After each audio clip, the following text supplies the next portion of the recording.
प्रभुं प्राणनाथं विभुं विश्वनाथं जगन्नाथनाथं सदानन्दभाजं भवद्भव्यभूतेश्वरं भूतनाथं शिवं शङ्करं शम्भुमीशानमीडे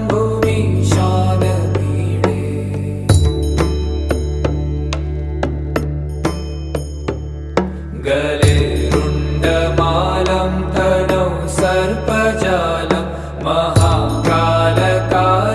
गणेशादिपालं जटाजूटगङ्गोत्तरङ्गैर्विशालं शिवं शङ्करं शम्भुमीशानमीडे